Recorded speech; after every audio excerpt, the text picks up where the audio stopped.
Сулейман Андрей, я родился в Сирийской Арабской Республике. Моя мать украинка, отец курд.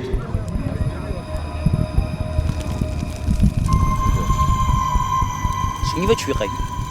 از 7 ساله از درکتم سوریه. از شوبوم اوکراینیا. زحمت.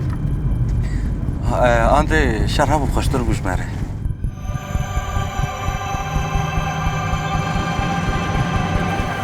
Мы привезли ровное количество для тех, кто сегодня получает теплицы. Для соседей мы привезем завтра.